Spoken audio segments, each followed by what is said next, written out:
What is going on? Welcome to episode number 5 here on Monday the 13th. We are doing episode 5 Q&A. We're going to be answering 2 questions.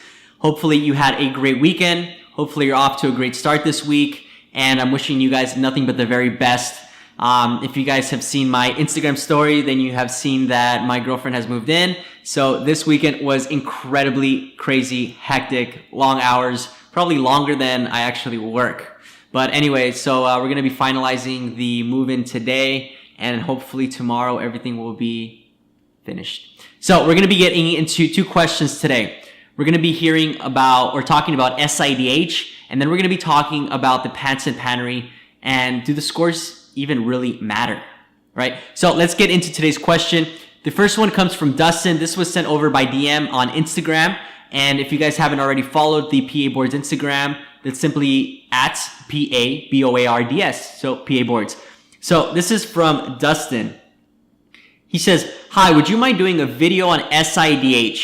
I've been very confused on the signs and symptoms of the disease. Many bodies of knowledge, Medscape and 2 books I own state peripheral edema and pulmonary edema will not present an SIADH. And if they are there, they weren't concerned for another condition. On the other hand, 2 textbooks I own state peripheral edema and pulmonary congestion are key signs and symptoms. I understand the patho for the most part, dilutional hyponatremia, etc., but I'm confused on the signs and symptoms that I should be aware of. Thank you." All right, so let's get into this topic really quickly here. SIADH is a syndrome. SIADH is not necessarily a diagnosis per se, right?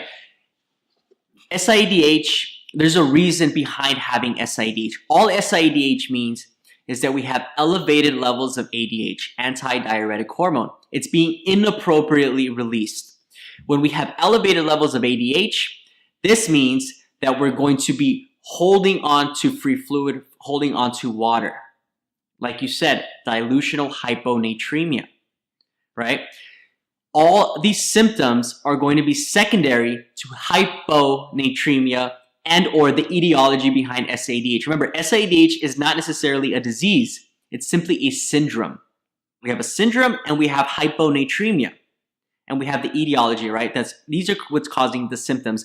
All patients with hyponatremia can present in the same fashion as those patients with hypernatremia. And remember, treatment is based on severity. Severity is not based on lab values. Severity is based on symptoms. They can have these same symptoms. Mild symptoms include nausea, vomiting, anorexia. Severe symptoms, ataxia, confusion, seizure, right? That's where the severity comes from. If these signs and symptoms can be the same, how are we going to differentiate? It's not so important that you know that pulmonary congestion can present and peripheral edema can be present, right? They may or they may not be. It's a syndrome. What's the etiology behind SIADH? Brain, lungs, drugs, surgery, hormone deficiency, right? We can have genetic and idiopathic. So brain and lung, drugs, right? Anything that can affect these things are going to cause SIADH. If we have a brain tumor, if we have seizures, if we have a stroke, this can cause SIADH. If we have pneumonia, this can cause SIADH. If we have cancer, tumors can produce elevated levels of ADH. If we have lung cancer, sure, this can cause pulmonary congestion because we have a tumor in the lungs. However, we can also have inappropriate amounts of ADH secreted, hence causing dilutional hyponatremia. So we can have symptoms from the hyponatremia, and we can have symptoms from the actual etiology. So it's not so important that we know that SIADH comes with peripheral edema or pulmonary congestion. It may or may not. It depends why we have the syndrome of inappropriate diuretic hormone, right? Why do we have SIADH? So remember the main causes: brain, lungs, drugs, tumor. Surgery can cause this. Hormone deficiencies, like we said, if we have hypopituitarism, this can cause it. Hypothyroid, this can cause it, right? But if we correct the hypothyroid, the SIADH goes away. So that's very important to keep in mind. Remember, when we treat hyponatremia, we treat based on severity. Severity is not based on the lab values. Severity is based on the patient's presentation. And the hyponatremia can present the same way as hypernatremia. And the symptom severity is really going to be correlated to how quickly they got to that level.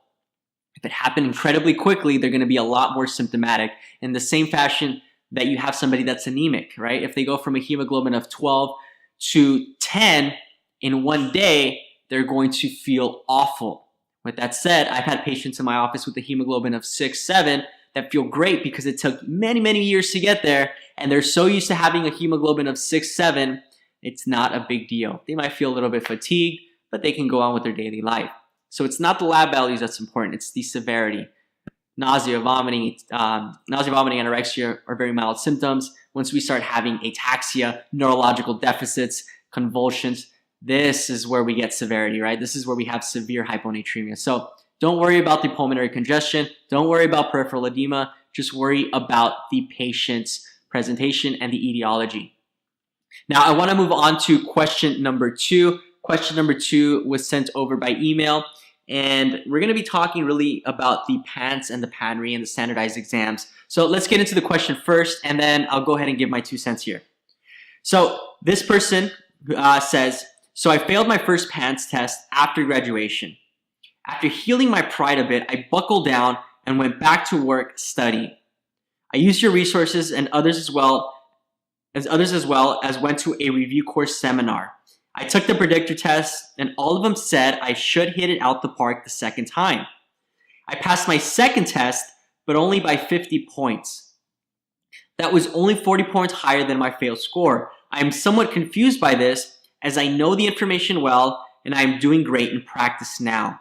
I know I have 10 years to worry about this again, but would like to be better on my research. I was wondering if you had any thoughts on what I may have done wrong or how I can improve this score down the road. I have some very, very simple advice for you. Forget it. Who cares? You passed. Standardized exams do not correlate to how well you will be as a clinician. You can do poorly on a standardized exam because standardized exams are not real life. If they were straight to the point where they're asking you specifically, what is first-line therapy for anemia? Only because we just discussed anemia, right? Ferrous sulfate, first line, correct? When they give you a vignette and they give you signs and symptoms and they are trying to kind of trace a pathway for you to go down and you don't necessarily go down the path that they want you to go down, remember, these tests are man-made. If you don't think like a test taker, you will not do well on standardized exams. However, it doesn't truly test your knowledge of medicine. It doesn't test your bedside manner. It doesn't test the information that you would have extracted from the patient that doesn't necessarily present it on the exam. You're doing great in clinical practice, you said. You have 10 years to worry about this. Focus on being a great clinician. When the time comes to take your PANRE again in 10 years, we can focus on passing the PANRE. Passing the exam is a game.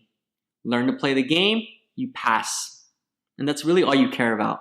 Who cares if you score a 90? Who cares if you 90% on your exams in school? Who cares if you score an 80%? If you pass, you're knowledgeable, you're good at what you do, you have great bedside manner, and you know what labs to order, you know how to treat, you know how to take care of the patient, you have empathy, you're going to do so much better than the person who only knows how to take standardized exams. Standardized exams are not a great predictor of how well you will do in life, in any type of occupation. SATs, MCATs, there's no correlation. There's a program, I want to say it's PCOM, and they were actually taking physician assistants. I think the program started a couple years back. I haven't looked into this in a while, so the information might be a little bit off, but PCOM, I believe, which is in Pennsylvania, they started their PA to MD route, or DO, I'm not sure if it's MD or DO, but they started the PA to physician route, fast track, quote unquote. It's still a 3-year program, primary care. However, you do not need to take the MCAT. And guess what? Although we didn't need to take the MCAT, the PAs were scoring much better. We're doing much better on clinical rotations than those who scored well on the MCAT because they were fresh out of undergrad and they were going straight into the MDDO program. MCAT is not a great predictor as to how you're going to do in medical school. USMLE 1, USMLE 2, USMLE 3, these are all games. You can do extremely well on these exams and not know all that much medicine because you look for keywords, buzzwords, you look for certain sentences in the vignette. It's not that difficult to pass an exam. Focus on being a great clinician. So that's today's video, SIADH, and at the end of the day, the PANCE, the PANRE, USMLE 1, USMLE 2, USMLE 3, they don't really matter. Focus on your knowledge base here. Focus on bedside manner. That's what's going to get you far in this world. Thank you so much. If you guys have any questions, if you guys need any advice, if you guys want to just say hi, shoot me an email, andrew@physicianassistantboards.com, or you can shoot me a DM on my personal Instagram, which is AND_REID, and or you can shoot me a DM over on the PA Boards website, which is simply PABOARDS. Also, quick aside, I just checked the rankings today for the podcast, and it looks like we're actually climbing up the ladder. We are now 23 in all of science and medicine. Thank you guys so much for all the support. Thank you for downloading. Thank you for the ratings, the reviews that you've left over on the podcast on iTunes. I really appreciate you guys. If you guys don't already follow the YouTube, make sure to subscribe, make sure to like. If you guys have a question, you can leave a comment. But really the best way of leaving or asking questions is via email or DM. Appreciate you guys. Thank you so much for paying attention. Thank you so much for the support. And I will check you on the next video, which will be tomorrow. Take care, guys. Happy Monday. Bye.